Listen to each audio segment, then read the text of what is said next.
작년 수능보다 쉽고 좀 하다고 보겠습니다. EBS 연계는 저희들이 헷갈리나 안녕하십니까. 강남종로학원 백승열 선생입니다. 국어 과목의 9월 모평 출제 경향과 앞으로의 학습 전략에 대해 말씀드리겠습니다. 지금 올해는 코로나로 인해 이 사회적인 어떤 그 영향을 많이 받아서인지 이 국어 과목의 경우 예년 수능과는 아주 다른 출제 경향을 보이고 있습니다. 그리고 앞으로 학습 전략에 그 매우 중요한 포인트가 되는 어떤 경향들도 나타나고 있기 때문에 요 점에 대해서 집중적으로 말씀을 드리겠습니다. 가장 중요하게 언급해야 될 두 가지는 첫 번째, 전통적으로 국어 영역에서 어려운 영역으로 치부되었던 그 문법 영역과 그리고 독서 영역에서 난이도가 낮아지고 있습니다. 물론 절대적인 난이도가 낮아진 것은 아닙니다. 하지만 지난 3, 4학년의 수능 출제 경향에 비추어서는 현저하게 낮아진 난이도로 문법과 독서가 출제되고 있다는 것. 이것은 아무래도 원래 코로나로 인해서 학습 환경이 열악해진 것을 고려한 어떤 출제진의 배려가 아닌가 하는 생각이 듭니다. 그리고 두 번째로는 이 사회적 이슈를 반영한 지문들이 대거 출제되었다는 것입니다. 사실 그 독서 영역 같은 경우는 전통적으로 사회적 이슈와 관련되는 지문들이 많이 출제됐습니다. 하지만 상당히 간접적인 관련이었기 때문에 수험생들이 그 관련성을 인지하지 못하는 경우가 많았는데 이번에는 상당히 직접적인 관련성을 지닌 독서 지문들이 출제되었기 때문에 여러분들이 앞으로 지문을 선정한다든지 아니면 독해력을 연습한다든지 할 때 관련성이 있는 지문, 즉 사회적 이슈, 특히 이번 코로나 상황을 고려하셔야겠죠. 그런 지문들은 조금 더 세심하고 집중적으로 공부해 두시면 그 학습 전략 수립하시는데 아주 도움이 될 것 같습니다. 이 두 가지 점을 바탕에 놓고 영역별로 출제 경향과 학습 전략에 대해 말씀을 드리겠습니다.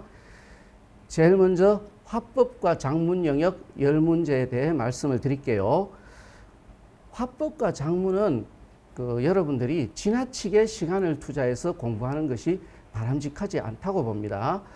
화법과 작문은 일단 여러분들이 보통 사설 모의고사를 통해 많이 연습을 하시는데 사설 모의고사에 나오는 화법과 작문 문제는 상당히 어려운 난이도로 출제가 됩니다. 하지만 전통적으로 수능에서 나오는 화법과 작문 10문항은 전혀 어렵지 않게 출제가 됩니다. 예를 들어서 매년 저희들이 정답률을 조사를 하는데 1년 한 3, 4년 정도의 정답률을 조사해 보면 거의 한 8, 9문항이 90% 이상의 정답률이고 한두 문항 정도만 80%의 정답률, 그리고 70%대의 정답률을 가지는 문항은 거의 없다시피 합니다. 사실 80% 이상대의 정답률을 유지하는 문항은 극저난이도의 문제로서 기본적으로 떨지 않고 집중만 한다면 누구나 풀 수 있는 문제예요. 그런데 여러분들이 사설 모의고사에서 어렵게 나오는 화법 작문 문제의 어떤 트라우마 때문에 지나치게 많은 시간을 화법과 작문에 할애를 하는데 바람직하지 않다고 봅니다. 그래서 화법 작문은 많이 공부하지 마시고 지난 5개년의 수능과 평가원 기출 문제를 이미 다 보셨겠지만 다시 한번 보면서 출제 유형만 익히세요. 그러니까 조금 헷갈리는 문제 유형이 정해져 있어요. 그러니까 그런 것들 수능과 평가원 문제 5개년, 그러니까 한 1년에 3회 정도 되니까 15회 정도 되겠죠. 이미 보셨을 거니까 다시 한번 보는데 시간이 안 걸릴 거예요.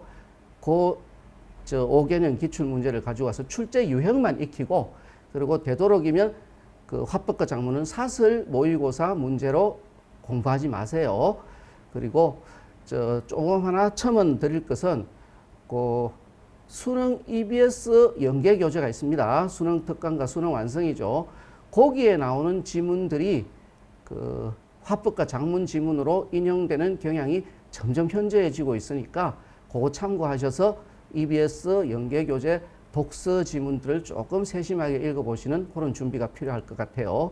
두 번째로 문법 영역 5문제입니다. 문법 영역은 5문제임에도 불구하고 지문이 아주 길고 내용이 어려워요. 그래서 난이도가 상당히 높았습니다. 그래서 여기서 시간이 많이 걸린다든지 틀리는 문항이 많을 경우 시간적 여유도 사라지고 어떤 심리적 불안감도 강화돼서 사실 수능의 성패를 좌우할 정도의 중요한 문항이었습니다. 그런데 이번에 문법은 거의 그 평이한 독해로도 풀 수 있을 만큼 쉬워졌는데 나는 그렇게 쉽게 느끼지 않았다는 분들이 계실 거예요. 그분들은 기본적인 개념에 대해서 워낙 공부가 안 돼 있는 분들이에요. 지금이라도 늦지 않았으니까 그 시중 문법 교재 중에서 되도록이면 조금 얄팍한 개념 정리 교재를 사세요. 옛날에는 좀 심화된 개념 교재를 샀어야 되지만 출제 경향이 난이도가 쉬워지는 쪽으로 가고 있기 때문에 조금 난이도가 약하고 그 다음에 조금 더 압축적으로 요약된 그런 교재를 사셔서 기본적인 개념을 확실히 다져주시고 그 다음에 새로운 문법 문제를 자꾸 풀기보다는 역시 수능과 평가원 기출 문제를 푸시는 게 낫습니다. 그리고 교육청 문제를 푸시는 게 나아요. 왜냐하면 지금 출제되는 문법 문제는 기본 개념에서 거의 벗어나질 않기 때문에 수능 평가원 기출 문제와 교육청 기출 문제만 풀어도 기본 개념을 다 정리할 수 있을 겁니다. 물론 이미 교육청 문제와 수능 평가원 기출 문제는 다 봤다고 하시겠지만 다시 보는 목적을 분명히 하셔야 됩니다. 다시 보는 목적은 뭐냐?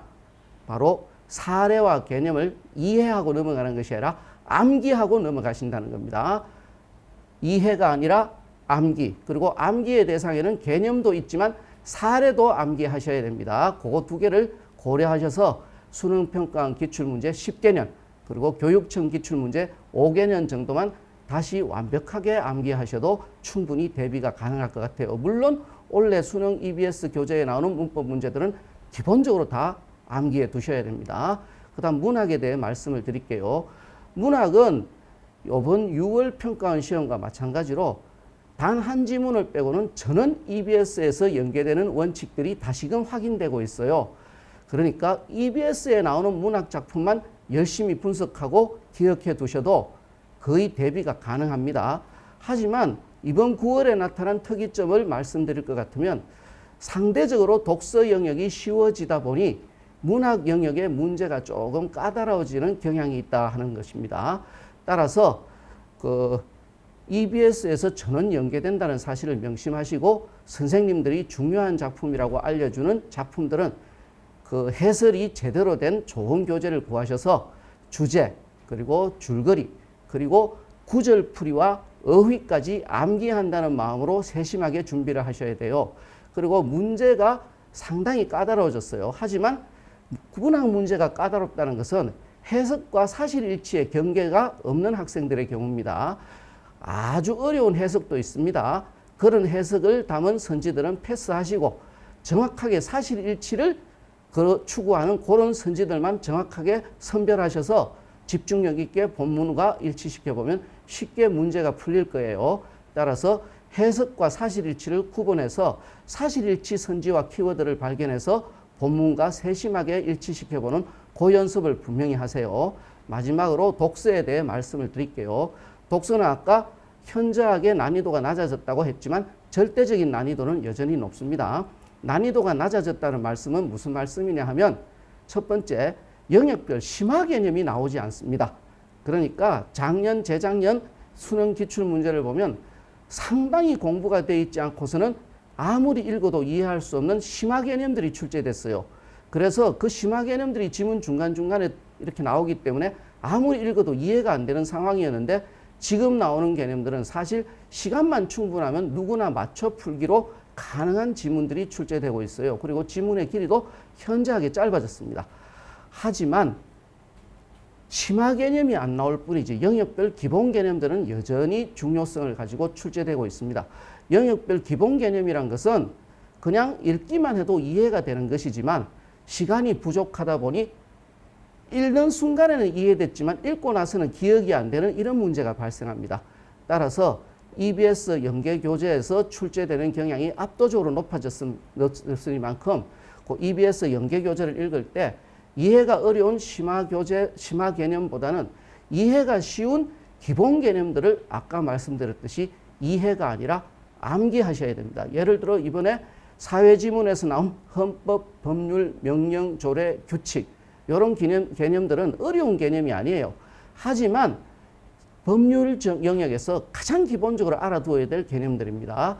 그리고 이번에 생물지문에서 나온 바이러스와 세균 같은 것들, 예를 들어서 미생물이라고 할 때는 바이러스와 세균이 기본 개념이죠.